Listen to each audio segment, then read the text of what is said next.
Hello, beautiful people. Welcome to my YouTube channel. It's been a while, but anyway, welcome. How have you been? Today, I'm glad to be back after a couple of weeks or couple of months. Yes, and if you have not subscribed to this YouTube channel, please go and ding that bell. So welcome to my YouTube channel. Please grab your friends, tell your neighbors, we have a new video. This is one of the videos that, one of the content I've been intending to create. One of the things that have been on my mind, and I felt the need to discuss this and to bring someone else who is a specialist to be able to give us insight on the same. So on this day, on this afternoon, I want to welcome our guest. Welcome, Daktari. Thank you so much, Linda. I appreciate it. I'm glad to be here. Thank you and for accepting. So today, viewers, we are going to talk about fetal alcohol syndrome. This is something, I know everybody's like, what is that? How is that associated with, anything to do with children or, because, that's the area that I like discussing much about. And this YouTube channel mostly is about children. And this topic is so close to the mothers and to children, to the teachers, to the doctors, to everybody, because it touches everyone. It touches our community. It touches, things that are involving around our world that can affect how our children develop, how our teen develop, can affect, the life of a human being on how they are productive. So I will welcome Dr. Florence again on this YouTube channel. Thank you. Yes, and I will want you to take us through fetal alcohol syndrome. But before then, I would want you to tell us, just introduce yourself in terms of where where you're based, who are you? Yes. So my name is Dr. Florence Oringe. I'm a neurodevelopmental specialist, and I currently practice at Kenyatta University and also doing some work for Gertrude's Children's Hospital. Thank you. Thank you. Now, Dr. Tell us, what is fetal alcohol syndrome? Yeah, so thank you, Linda, for that question. So fetal alcohol syndrome is actually part of what is the larger description of fetal alcohol spectrum disorder. So it has changed from syndrome to spectrum. Fetal alcohol syndrome is only part of that spectrum. Ah. So the spectrum is wide, and essentially it is disorders that we see in children arising from their mothers having used alcohol in pregnancy. Okay. So there are several components to the spectrum. Yeah. So we have like 5 different entities on that spectrum. On the fetal alcohol spectrum. Okay. So the worst of the spectrum the 5 of them. is the fetal alcohol syndrome. Would you kindly just mention the other 4? So the other 4 would be partial fetal alcohol syndrome. Mm-hmm. And then we have alcohol-related neurodevelopmental disorders. Mm-hmm. And then we have alcohol-related birth defects. Mm-hmm.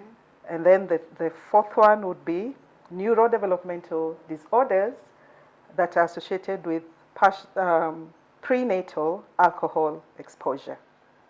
So those are 5 entities covered under one spectrum, which is the fetal alcohol spectrum disorder. Mm-hmm. Okay. Whew. That's a lot. That's a heavy. That's a heavy one, because I'm like, all these under one. Yeah. Now I know even the viewers get to understand when you talk about fetal alcohol spectrum, can see the umbrella in all, that. And we have not talked much about that topic. It is not one topic that we didn't bring out as a community, as a society, as a world, into limelight and say, look, this is also what causes these other issues. So now, thank you for telling us what it is. Now, what are the causes? Basically, what are the causes? Okay, so as I said, the whole spectrum is actually caused by the child being or the baby being exposed in utero to alcohol. Oh, that's when you drink. So whenever a mother who either is intending to get a pregnancy or the mother who is already conceived and nurturing a pregnancy takes alcohol, and that would happen at any point in the pregnancy, That means that puts the baby at risk. That means if you conceive 2 weeks ago and you start taking alcohol, that will. Yes. Okay. Brain formation happens very early in pregnancy. It's usually by the 3rd week of pregnancy. You know why, Doc, I'm asking this question? Is because I think people say you can drink until 3 months.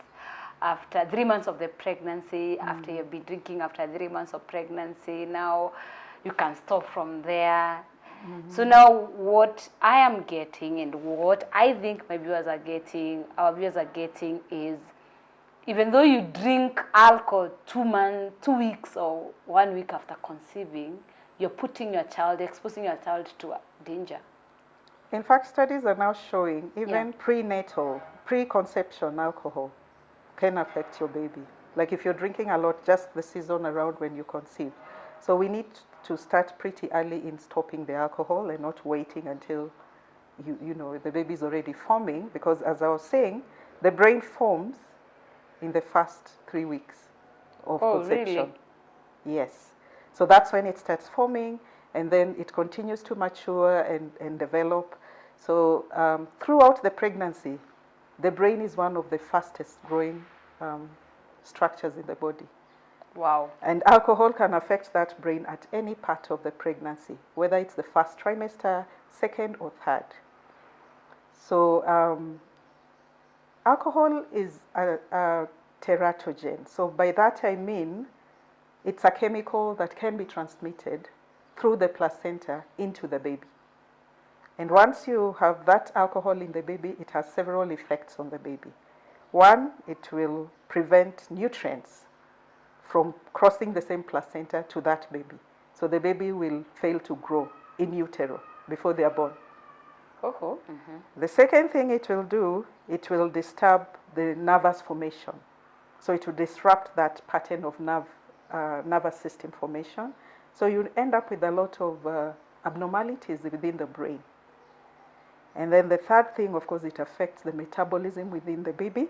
So the baby never actually gets optimal nutrition in that child who is still in utero. And sometimes alcohol also causes a lot of fetal losses. So like we can lose a pregnancy because you're taking alcohol. And sometimes also alcohol will disrupt, the growth as the child is growing within the uterus. How that baby is growing can significantly be affected, such that their head size will be smaller, their body size will be smaller, both height and weight. So we end up with children who are small for gestational age by the time they were born. So we need to make sure that mothers are not taking alcohol at any given time in pregnancy. At all. At all. So let me just add also that there are a lot of misconceptions around which alcohols would affect the baby. There are people who say, oh, if I take wine, my baby is protected. That baby is not protected. Studies have shown that regardless of the type of wine you take, the type of spirit you take, the type of whiskey you take, that baby is already at risk. The timing doesn't matter, regardless whether it's first or third trimester, the baby is at risk. Of course, the other risk factors are things like if the mom is already having an underlying nutrition issue, so mom is having nutrition deficits, the risk becomes bigger in the baby. Slightly older mothers, so if you're talking about ages 30 and above, the risk is higher if they're taking alcohol. What do you mean? Yes, somehow the risk is higher. So the risk is more higher when you're older. Oh, yes. My goodness. The other risk factor is if the mother has had one child who has been affected, in the past with fetal alcohol syndrome, the risk that their next child will be also affected is way higher. It's higher. Yes. So then that is purposely when the mom now drinks when pregnant with the other child. With another child, and she like already had another child with the same. With the same fetal alcohol syndrome. Yeah. And then there are families also that are genetically predisposed. Yeah. So because the way we metabolize our toxins in the body is different. Some people break them down faster. So families where you find the breakdown is slower, that kind of a family, the risk again goes higher. Yeah, because I'm just assuming, Dr. Florence, maybe someone, maybe their cousin or had their friend a baby like that, drank the whole pregnancy. Then you and know the baby your was risk okay. becomes way higher that your child might be affected if you drink. So you should not be compelling yourself like, oh, my friend drank when he was drinking wine all through her pregnancy and nothing happened to the baby. So you should not compare yourself. We shouldn't, because genetically you might not be the same in terms of your underlying risk.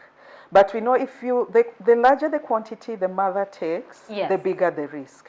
The larger the quantity the mother takes.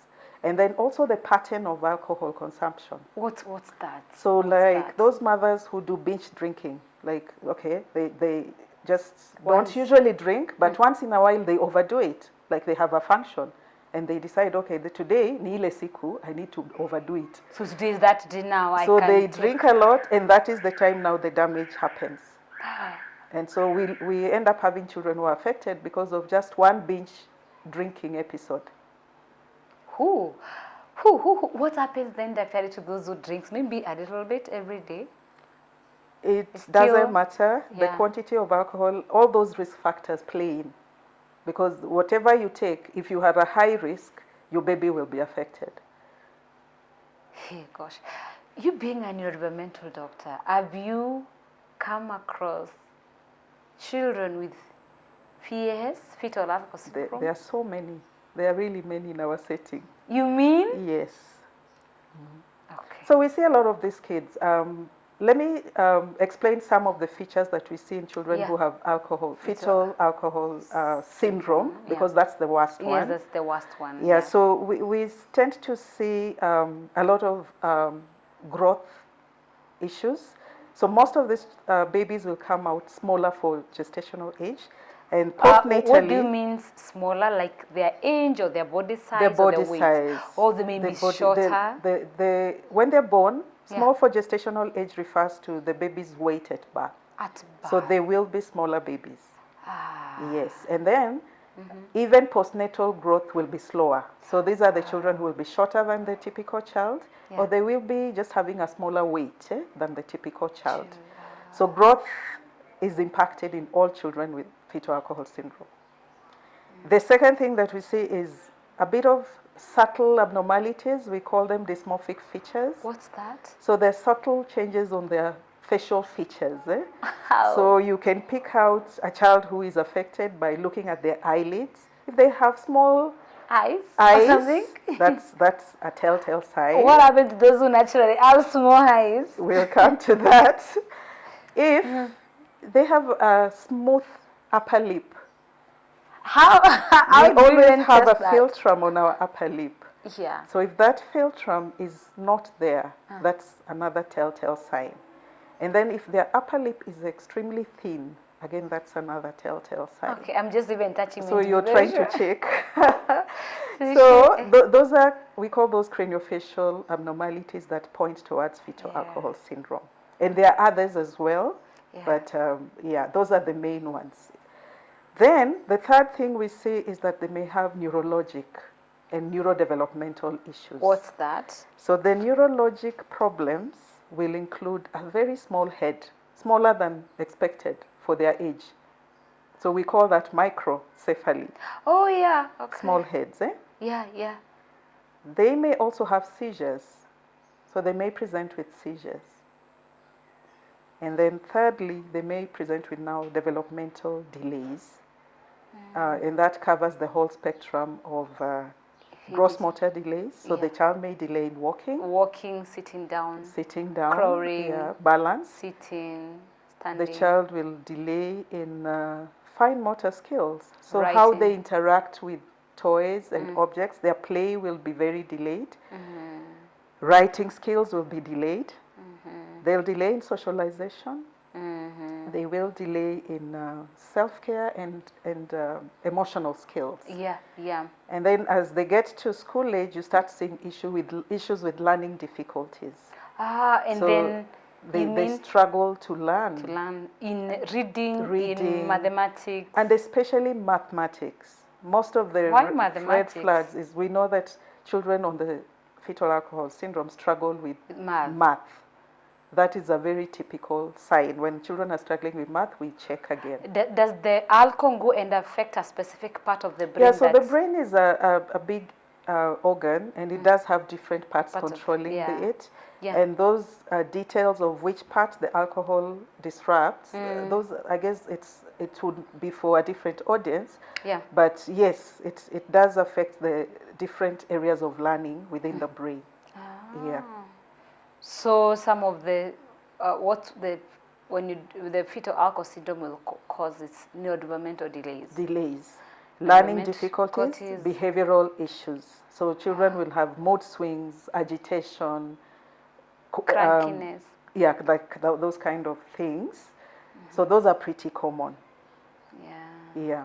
But then also, if you think about the other parts of the spectrum, because sometimes we don't see the full fetal alcohol syndrome, which is the severe most, and people are looking out like, we don't see all this so common. Yeah. But the other types are also pretty common. Sometimes we have children who have just developmental delays, but they don't have the facial features. So that is alcohol-related neurodevelopmental disorders. So they don't have the facial features. Yeah. They're only showing developmental delays, and then the learning difficulties. Then the third group that are alcohol-related birth defects, Yes. they present a lot with abnormal formation of different parts of the body. So beyond the nervous system, they may have heart issues, congenital heart problems. Okay. They may have Are they treatable? kidney problems. Okay. They may have visual problems, hearing impairment. So there is a lot that goes on, even skeletal, like the way the muscles work, the bones, they may be affected. So again, you can say that on the spectrum, we have a whole range of different manifestations, and that would usually vary with when the child was hit by the alcohol. So all those symptoms depends on when the baby it depends on many factors. In the older children, we tend to see a form of disorder now we call the neurodevelopmental disorders associated with prenatal alcohol exposure. Now those usually are very similar to the early ages, except that now they affect a lot of the behaviors of these children when they're older. So you find that a lot of these children struggle with executive function, so the learning, the problem solving, the reasoning, memory. So they have struggles in those areas. So you find that this child cannot make rational judgments. They cannot associate the consequences of some of the behaviors that they do. They are significant risk takers. They may decide to do a lot of alcohol as well at a very young age. You mean? Yes. And some of them also struggle with adaptive skills like self-care. They may just neglect themselves. They're not bothered about hygiene issues, grooming, socialization. They tend to be very antisocial at some point. Wow. So there are lots of behavioral issues they'll struggle with as they grow up and they become adults. So remember, these children grow up to become adults. Adults, yeah, yes. I know. So when you have these adults who are struggling with issues of behavior, some of them actually started from the prenatal phase. And just as we wind up this video, just what do you think happens that we have not done enough of creating awareness on the same? When you look at the symptoms I've talked about, the causes I've talked about, what happened as community, as society, as a world? Because we rarely have people talk much about that. Yeah, What's I your think thinking? we have a lot of issues in our society. Much as we know the impact of alcohol on the baby can be huge, Yeah. there is lack of seriousness about drinking in terms of our young populations. Yeah. People take drinking very casually. Ah. And sometimes it's a way of soothing stress. Yeah. Sometimes it's just a way of fitting in, Entertainment. entertainment. Yeah. And sometimes it's just that it's available. Others are doing it, so why can't I do it? Ah. But the burden of raising a child who's been exposed to alcohol is huge, and people need to be more aware of those effects on the child, and avoid using whatever form of alcohol it is in pregnancy. Yeah. Whew, that was deep. That was detailed. What I mean, if you're watching this video and there are things that you didn't get to understand, please reverse it back, revisit it, or go back again and watch the first video about fetal alcohol syndrome. It is more than we think. It is even more than as a person I've been thinking. And it is, you know, and I like the fact that Dr. Florence is bringing it out so clear that there is nothing you can say you missed out. So please make sure you watch this and share this with everybody that you know. Even your enemies of your friends, please share with them. Even your friends to your other friends, to the other friends, share with them. Even the relatives of your friends, please make sure this video, you know, people get to watch this video so that we can be able to solve so many issues in our society that comes with, you know, the fact that we don't have the knowledge about it. We say knowledge is power. This is the kind of the video I say for sure. Knowledge is power. There's so much power with this video and so much knowledge in this video that gives the power, and it will be able to help so many people in our community, and we'll have, you know, we'll have less issues with the children. You know, thank you so much for watching this video. We appreciate, and Dr. Florence also appreciates. Make sure you share this video. I repeat again, make sure you share this video. See you on the next video about fetal alcohol syndrome. You are going now to look at the repercussions and other things surrounding the fetus, and also to how to diagnose, also how to intervene, the preventive measures. We are going to look on all about this on the next video. Stay tuned. See you on the next video, and thank you for watching. Bye. Wow.